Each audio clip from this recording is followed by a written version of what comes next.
Hey guys, welcome back to another video. Today we're going to be reacting to the Download 2025 lineup, giving my thoughts, giving some potential additional headliners, people that I'm going to be checking out because I am going.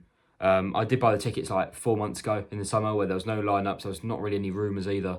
And I'm going to give my thoughts if it's worth it. So initially, when I saw the lineup, I wasn't the most happy. I was at the Sepultura gig. There was rumours of them being announced. Obviously, we all knew they weren't because they were on their final tour, so it'd be a bit weird. Lineup has Green Day in it. That hit me originally, and I was like, shit.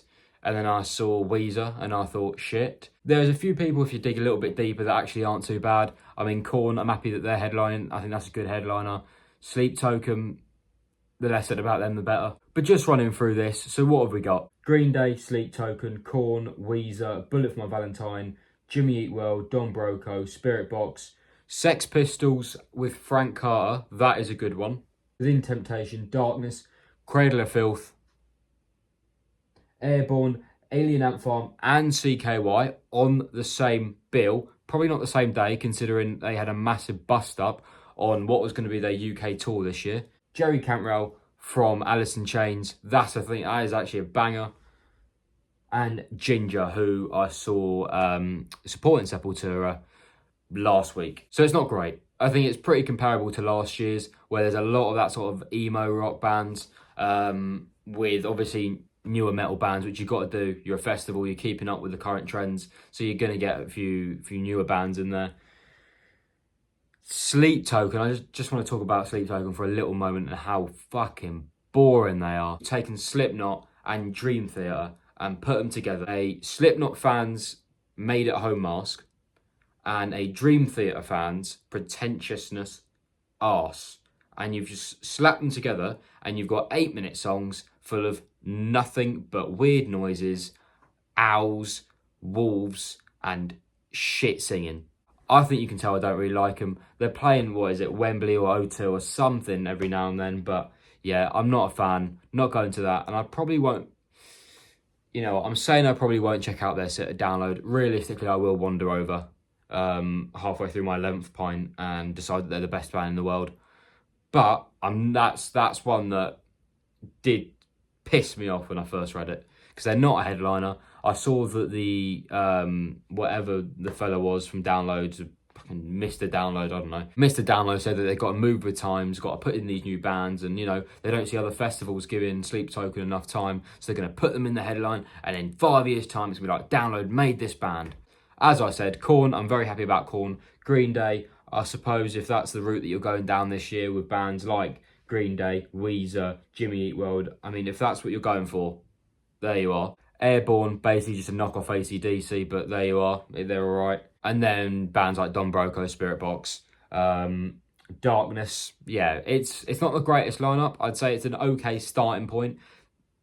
Korn's probably not the headline. It's the Sunday headliner. That is the sort of the big band, which isn't great, especially considering this is, as I said, this is very similar to last year's lineup where you've got good bands in there, but none of them have just got that headline factor about them. How back in the day you'd get AC/DC, Metallica, the big bands. Obviously they've got, as they're saying, they've got to change with the times and all that, so they can't put these dinosaur bands on.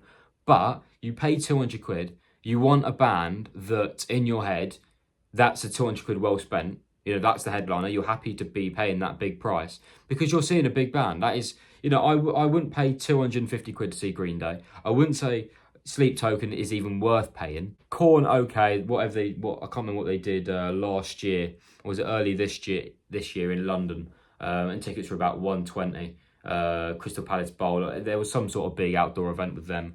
That I'd say, you can probably knock off 100 and be like, well, that's 100 to go see Korn. But put the rest together, and it's not really the best lineup for the price of the ticket this year. But there's the negativeness. Let's talk about bands that might be added to it. I went onto the Reddit and I've seen what people are talking about, bands that they think maybe are rumoured to be going in. You know what Download like, and that's UK exclusives. Last year with Pantera, the first one in 20 years and all that, every single Download lineup has got a UK exclusive because that is what they jizz for.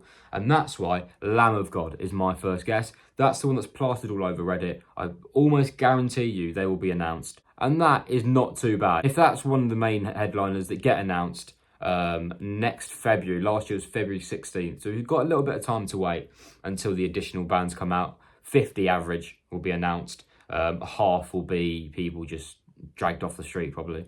But I'd be happy with Lamb of God. The next person I'd also be happy about, and that is Rob Zombie. Obviously, he is touring the US with Alice Cooper on the Maniac Tour, whatever they decided to call it, the Two Freaks Tour. And that is another one that I would be very happy about. He's an interesting guy. He's a pretty cool guy. I don't say I listen to his music day in and day out, but it's one of them where you can't really complain. One that certainly wouldn't get the headlines, but I think would be a decent metal act would be Exodus. They did have a gig in London only a couple of months ago that I would love to have went to, but I was abroad. And I think that's a solid band that isn't going to change sort of the overall opinion on my behalf of the festival, but I would be pretty happy to see Exodus. One that would change it is Slayer. 2019 on their farewell tour, they did do Download Festival. They didn't headline it, but they did do the festival. So what if, as a comeback tour, they have a little trip to Donington Park and they do it once again? And the last one, which I did not see anywhere on Reddit, the other ones I did, can't stand Reddit, but I did go on there just for this purpose, and they're bands that were on there that were being talked about as potentials. One that I've added just for myself is a little cheeky Marilyn Manson. On the Bring Back Marilyn tour now, you know, he's trying to get back into the mainstream. New album coming out, new songs coming out, UK tour, probably an American tour as well chucked in there. I think he might come back over because he's doing gigs in February, 21st of February. I'm going to go see him at the Apollo. And his last gig on that tour is on May 19th. There's a little bit of wait until the summer where he would be coming over to Download Festival. I think that's quite an okay one. I think maybe it's not what Download go for because they are for a metal and they are a metal and alt rock festival. Naturally, they are very pro.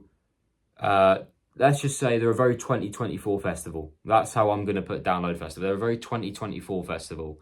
Even in 2020, they're a very 2024 festival. And that's probably a reason that Marilyn Manson wouldn't really be invited. I'd say there would be a little bit of backlash. But considering the way that he's building his way back up, and there are a lot of mainstream platforms that are giving him the time of day, and obviously the touring companies and everything are putting these gigs on, so he is not completely out of the loop now. That is one where I don't think his image really aligns with Download Festival anymore. And the little thing that I want to add on to the end and talk about quickly is once February rolls around, mid-February, and the announcements come out, they might be quite decent. So I had a little look at previous year's February, like second wave announcements. Last year's was a stinker. Last year's only memorable one was Black Stone Cherry. So, okay, if we're going off last year's, we're going to get shit on. But go back to 2023's. You had 50 extra bands added. Some of them being Alter Bridge, Five Finger Death Punch, and Mammoth Wolfgang Van Halen. Him I saw supporting Slash at the OVO this year, and that was very good. I don't know if he played Download last year. I don't think he did. I would enjoy a little Mammoth at Download. That's one that I think I'd also look out for. I don't know if he's touring actually. That's one I didn't research. That's one I just thrown in there because obviously in 2023 he was one of the late announcements, and you know he's gotten bigger. Not in that way, but he has gotten bigger musically. And he's done talk shows in America and all that sort of shit. Thank you very much, guys, for watching. Hopefully you enjoyed the video. Look out for the Download Festival vlog in about 8 months' time. That's going to be a good one. Also, look out for the vlog, probably uploaded on Sunday, but from Saturday's gig at the Apollo, which is Testament, Creator, Anthrax. I'll see you then.